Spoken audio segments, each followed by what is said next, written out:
HealthyLife.net does not recommend, endorse, or object to the views, products, or topics expressed or discussed by show hosts or their guests. We suggest you always consult with your own personal, medical, financial, or legal advisor.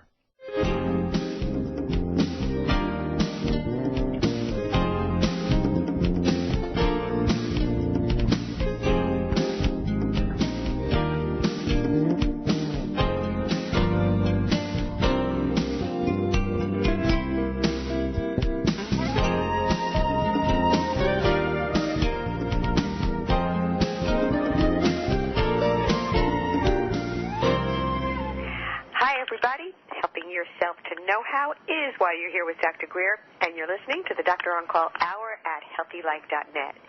Today we're featuring Shrink Wrap On Call, where we hear from the people behind the creative curtain, their newest endeavors, how their minds work, and what makes them tick. In today's episode, enjoy a little Freud over easy as we show you how laughter truly is the best medicine with stand-up comedian and actor Holland MacFallister and style expert Rain Parvis. Joining me now is my first guest, Holland MacFallister. Holland is a shining example of never giving up on your dreams. After spending years as an ESL teacher in New York and Los Angeles and acting part-time on stage, Holland decided to turn his passion for acting into a full-time career in film and television.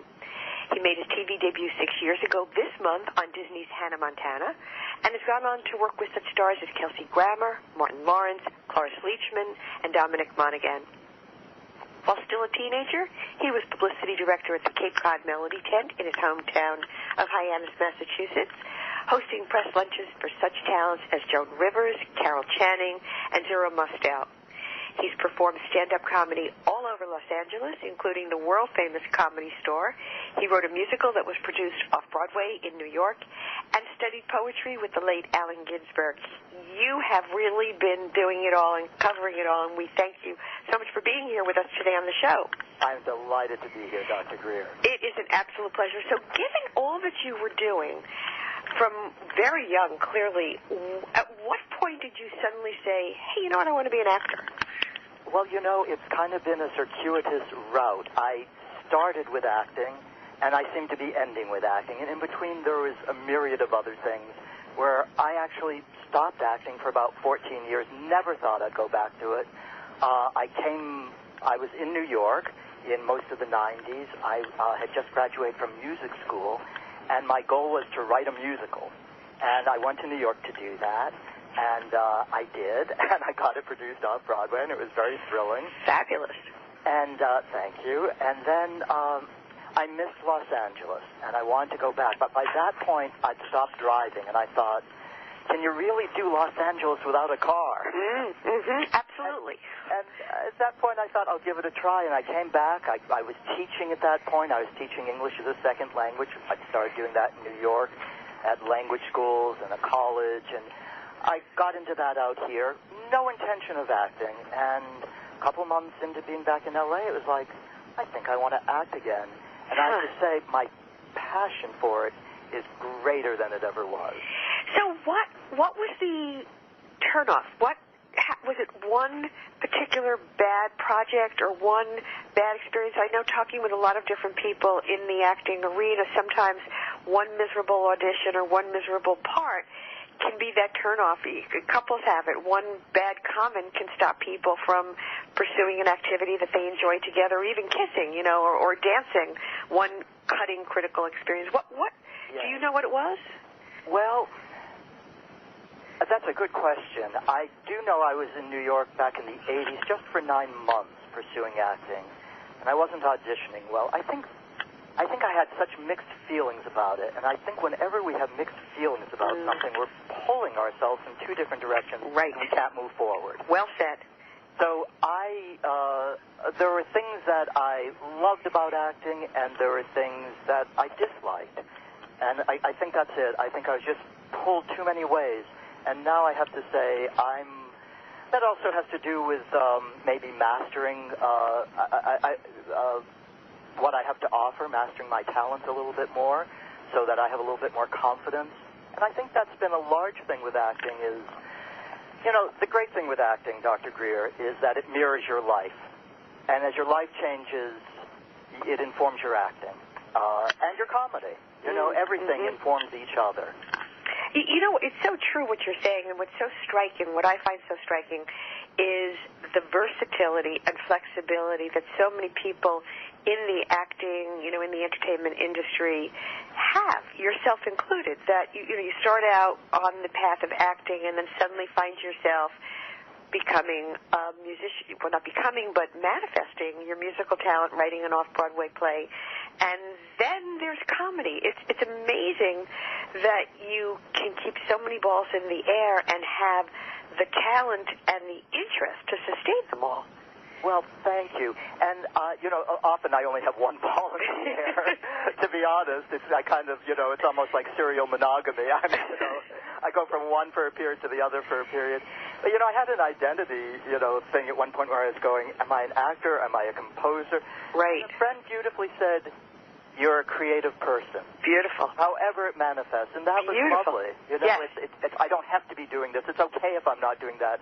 I'm doing what's speaking to me at the moment and what's fueling my passion. I think what you just said is so powerful because, in any industry, in any job, you can do it to a certain point without perhaps burning out, losing your interest, your zest, your passion, finding it a little boring, not giving you the kick that it once gave you. And so you need to sort of, take yourself out of the game, and then what do? So that to be able to have a creative fountain, so that whereas you might not be acting, but you're able to channel that creativity into something else which is interesting to you and of interest as well, is really, it's wonderful flexibility. And it's not easy to do, is it? Moving from one genre to the next and sort of beginning again. When you moved into comedy, how did you break in? Well, I used to be very embarrassed about saying how I got interest in comedy because it just seemed not right, but I'm not comfortable talking about it. Well, it's got to be funny. Well, it's the opposite of funny, which maybe is funny. It was getting some huge laughs talking at a dear friend's memorial service. Right. Who would have loved it, but I was, when you're at a memorial service, you're with a group of people who were all vulnerable. We're all apt to cry or laugh on a hairpin because we care about the person we're there for. And I had prepared something that had some humor in it. And when I got the laughter, there is something that connected with, gee, this is fun without a fourth wall. I'm comfortable just talking to people. And of course, who doesn't like the sound of laughter? So that was kind of the impetus, and from there, it was also, to be honest, acting was a little slow at that time, because that goes, you'll have months that are slow and months that are fast. Right. Slow period, I thought, this is a way to get out and do something to express myself, and it feels natural, So I popped into like a 6-week comedy class and started from there and got to it. It's really terrific, and it's not easy, but it shows you. I introed the segment as laughter is the best medicine. It really is, and that, it's not just about laughing in the good times and the ha-ha times, that in fact, comedy is something that can help us navigate the pain of life, the painful, and the difficult times, the memorial service, losing a dear friend and trying to celebrate their life and at the same time mourning their passing. Yes. So to discover that you had a comedic flair in the most difficult of audiences, the audience is killing you, that, you're dealing with death right there. Yes. To be able to make that audience laugh really must have given you that sort of aha moment. Wow, if I could get a laugh in a scenario like this, imagine if people were coming and really wanted to laugh. Yes. And it's cathartic. And what you said, I think, is just absolutely right. Humor gets us through everything. And I think what it does is humor puts things in perspective. Yes. Because if you can laugh at it, you're outside of it for a moment. You're seeing the, life has its, there's something profound about our life on this planet, and there's something comical about it as well at all times. Absolutely. Absolutely, and I do think that being able to use the vision to see the funny, one of the lines that I quote over and over was a dear friend's brother who for 10 years had a tumor and, really was valiant and lived through it, and he was always finding the funny in the scenario. And so we also did, you ought to write a book, just capturing all the things you've turned funny in this very torturous, arduous journey. So he did. He wrote a personal saga, and he called it "You Have to Keep Your Sense of Tumor." I love it. That's great. Which really, and he lived many years beyond what was predicted. Which I think, for people who are dealing with illness, who are dealing with stress, when you laugh, you let it out, you release, you reboot your whole emotional backbone and posture. And, to be able to find the funny and literally lighten up. That's why they say, lighten up, laugh. Yes. It really is healing. And so people laughing at a memorial, I know that people laugh. You see it on the television shows. I'm sure you have even been part of them, where they're in the emergency room of the medical surgeries, and they're pulling out blood and gore and guts, cracking a joke. Exactly. The black humor, or I know from dealing with inpatient psychiatry and various settings in psychiatry, that even sometimes in the most difficult or worst case scenarios where somebody was really out of control or violent or threatening another patient, there's humor that came into play. Yeah. To bring everything down. So when you started doing comedy, was it with the sense that, all right, I'm done with acting? No. For a time it's my flip-flop. For a while I thought I had what you referenced earlier when you had one bad experience. I had an audition where I didn't do well, and I thought, that's it. I'm only doing the comedy. Right. But no, the acting is the thing that always seems to come back. I go to all these different places, and comedic acting, of course, which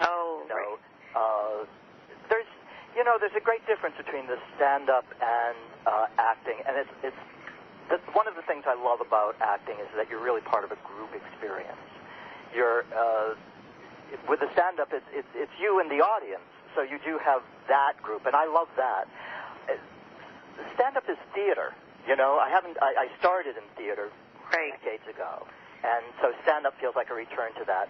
But I love being part of the big picture too, which is with acting. You're part of something that a lot of highly skilled people, when you're on a movie set or a TV set, you're with people who are just so expert at what they're doing, and every person is necessary, and no one can do what the other person does. And I love being part of that. It's so fascinating. But here's my question, because exactly what you're describing is what one would think of, the years of studying and classes and, coaching, everything that goes into honing the craft for so many actors and actresses. And then yet, you hear, like, for example, I just read in today's paper, Kim Kardashian wants to give up reality television and go into acting. And, and they said so she fancies herself the next Meryl Streep. But then, you see people who suddenly decide, all right, I'm going to swim in the deep end of the pool, and they've never acted a day in their life. Perhaps they've won a reality show, or they've won a contest or singing contest or whatnot. And case in point, Jennifer Hudson, who didn't win American Idol, but went on and got this phenomenal acting role that showcased her voice, which leads me to the question, how hard is it to act? Because on appearances, it looks like an extremely complex, layered, arduous struggle for so many people. And then you get these other people who just suddenly, I'm going to act, and then that's their livelihood. What a great question. Thank you. I really pondered it. I don't know. I really don't understand it.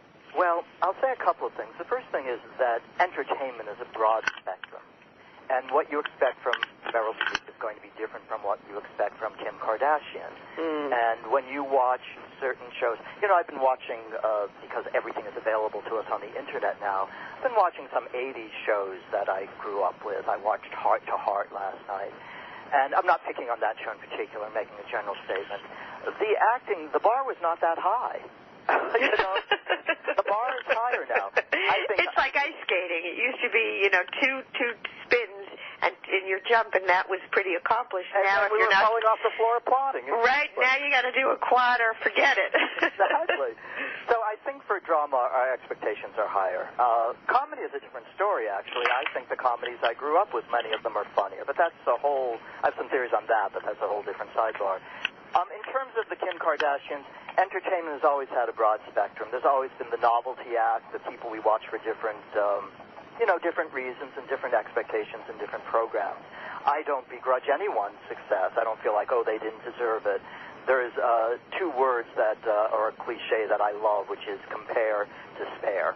Never our path is our path, our story is our story. We do what we do. It took me longer to find my confidence than, some people. It took me longer to find the right acting class that's released and brought forth some pleasure that I get from acting. So in terms of that, I'll just say that. It's a broad spectrum. Oh, you know what I want to say? I read this in a book on stand-up, actually, and he said, you become famous for one thing. Whatever you're best at, become famous at. So if you want to be a dramatic actor, but you're best at comedy, become famous as a comic. Because once you're well known for any one thing, the public will, then you're part of the public's family. Oh, they know you. They relate to you. Then you can go on everywhere. I'm not sure what Kim Kardashian made her fame on. I'm really not. I think I probably don't follow pop culture as much as I should. But for whatever reason, she made her fame. So now she's allowed to exploit it in any way she wants. We've had sports players, the same, who are not great actors. Right. But we knew them. They became someone we know. And it's like, if your sister is in a play, you're going to go see the play. Well, these celebrities become like our family. Right. That's a great point. So then let me ask you this. What do you think it's then solely the personality of some of the various actors who transition into, or players, athletes who transition into acting, people who transition from other careers, that some people are cut a lot of slack and others are ripped to shreds? Sometimes there's a sort of the expectation, like I think that's a terrific point.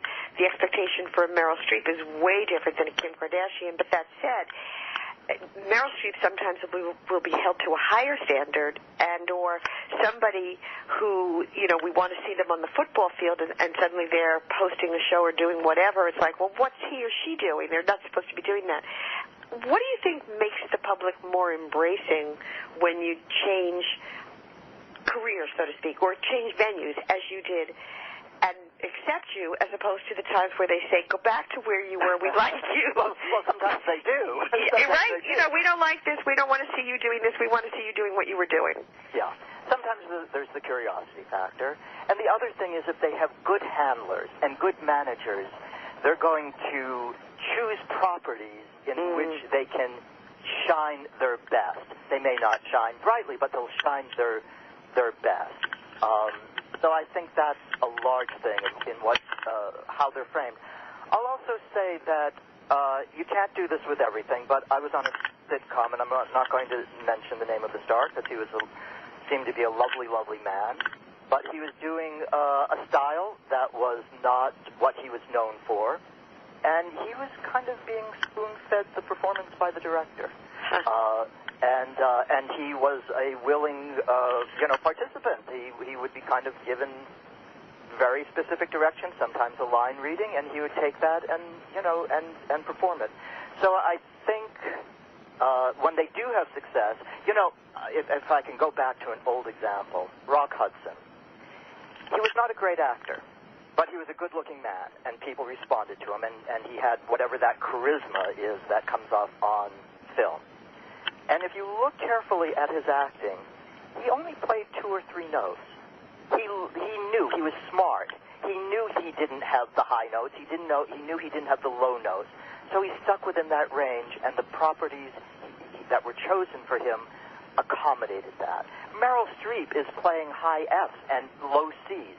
She's got the full keyboard. So I think the smart people who transition, they play within their range.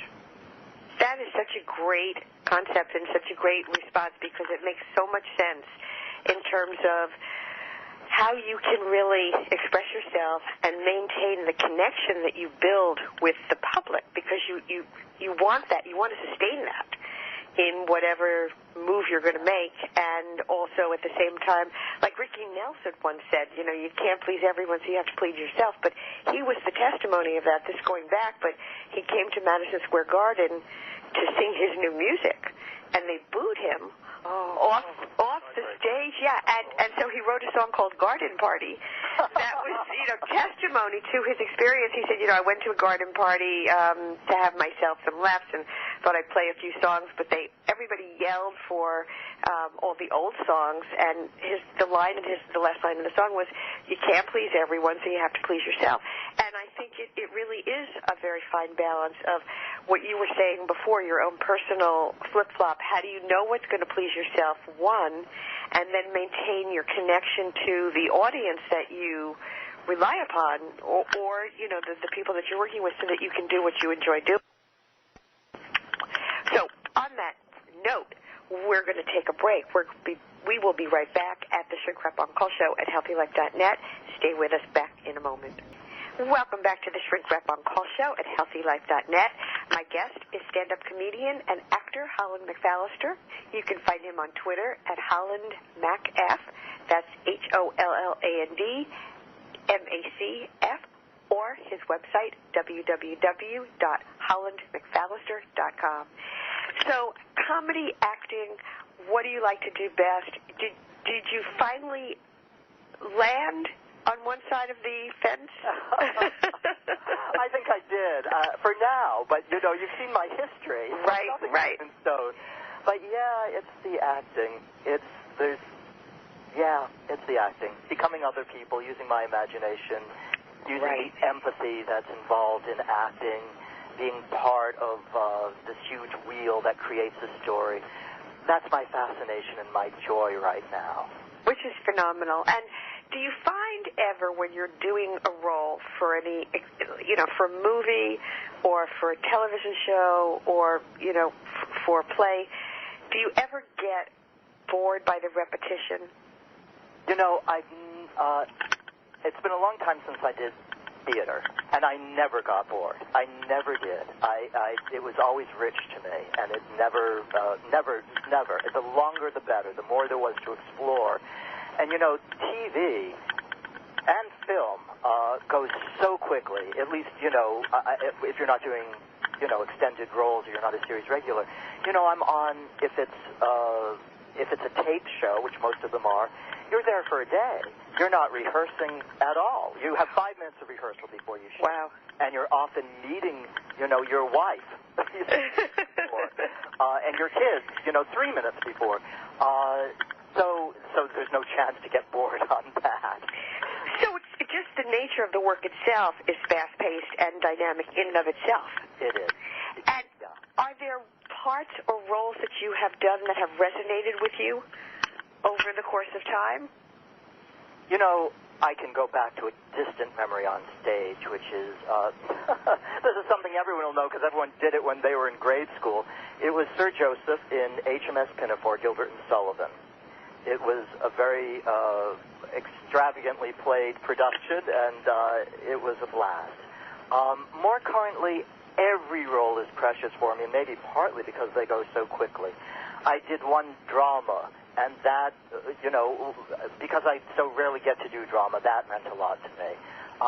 Last year I got to do a sitcom with Kelsey Grammer and Martin Lawrence, and to work with people who have honed their art to that degree.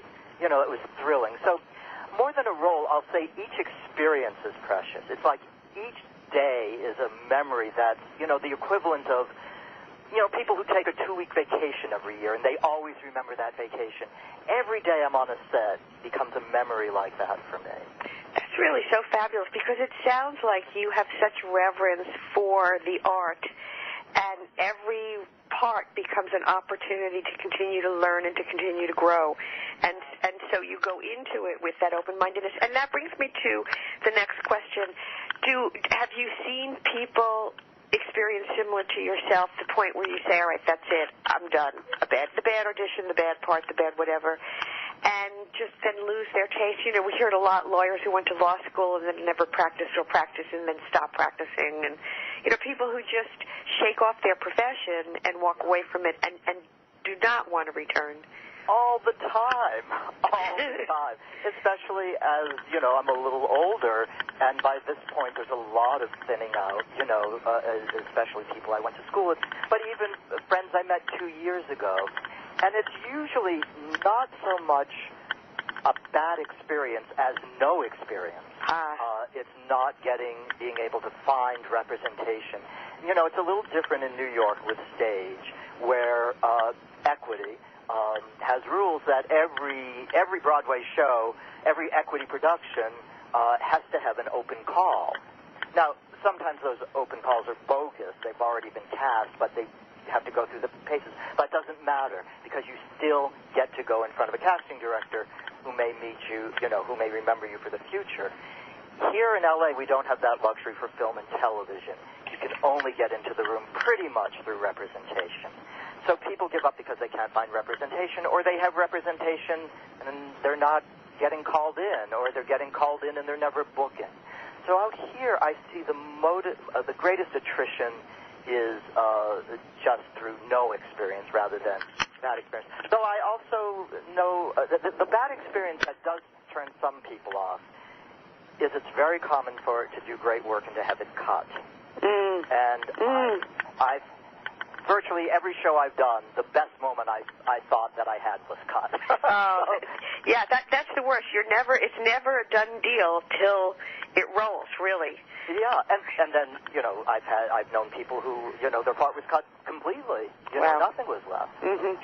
So before we run out of time, the last question is to people out there listening, would you say that if you love acting and that's what you're pursuing, what determines feeling or being a success at it? Is it determined by the money you make or the parts that you get or the amount of work that you're doing? Like, because it's so open-ended, how do you gauge being able to call yourself an actor and feeling successful at it? You know, I hate to give such a pat response, but it's what comes to my mind. Like everything in life, it's the joy you experience. You know, when you and that's actually what's dictated. When I left acting, I didn't have the joy. Now I have the joy. Do what brings you joy, because, you know, the success can't be determined. But give it your all, because that brings you more joy. And as soon as you can, give up your backup plan. You know, swim in the deep end. Jump in. You know, our time here is short. Attract people to you who can help you reach your goal. Have a support team. Because you'll always have people around you, especially with something like the arts, who don't believe in you. And some of them are family, you know, might be family, and you can't disengage from that. So make sure you have plenty of people who bolster you, who are in it with you. Who really get what you're about and what you're doing and support you rather than discourage you or spike your insecurity and anxiety. And that's not easy to come by. No, it isn't, but it can be done. That's a great tip. Get your support system, support your own intention and desires, focus on what gives you pleasure, and just as you did, when it stopped being fun, it was interesting, when the acting stopped being fun, you stepped into the funny and created some fun for yourself. Now that you're back full throttle in the acting, are you able to maintain, or do you want to maintain the stand-up comedy, or is that something that's temporarily retired? I won't say it's retired, but it has a different place. Unfortunately for most comics, and this includes the big comics, you don't really make money from it in Los Angeles or New York. It's considered more showcase, and then the comics who do this professionally generally make their money touring the country. So here, in a lot of venues at the level I'm at, although, you know, I obtained, you know, some great feedback and, you know, known a little bit, for many shows, you're responsible for bringing the audience with you a little bit. It's a lot of work. You run out of people to bring. Right. I tend to do shows now where I have a friend who's doing a show or a professional comic who's seen my work. That happened last year, someone saw me at the Comedy Store, found me on Facebook, and said, "Hey, we're doing a show. Come do it." And those are the ones I do. So, I do it when it's easy and fun. Right. When you feel there's the receptivity to it. Yes. The sort of the universal collective receptivity. Yes. I'd like to add one thing, if I may, just in terms of people out there who are pursuing something. The one thing that I see, especially with the people who don't succeed, is they keep trying the same approach. And the one piece of advice I'd like to give is change up what you're doing. If something's not working, for instance, we have casting director workshops out here. And so there's some people who do nothing but casting director workshops, and it doesn't work for them, but that's all they keep doing. And sometimes they do work for people. Mm-hmm. Whatever you're doing, change it up. And that's true, I think that's also a generalization that, it goes back to that, become a cliche of the definition of insanity, doing the same thing and expecting different results. If you really want something and you're not getting it, try a different way of getting it. Well, I must say that you really are the trendsetter and, testimony to the power of tuning into yourself, paying attention to what turns you on and where you get turned off, taking that clarity seriously and having the fortitude and the courage to move forward and start something new that is going to give you the results that you want. So thank you so much for being here and sharing such a fascinating conversation about your work in comedy and acting. I've loved it. Thank you so much, Dr. Greer. Absolute pleasure. And listeners, you can find more from Holland on Twitter at Holland MacF or his website, www.hollandmacfallister.com. When we come back, style expert Rain Parvis. Stay with us. You're listening to the Shrink Rep on Call Show at HealthyLife.net. Back in a minute.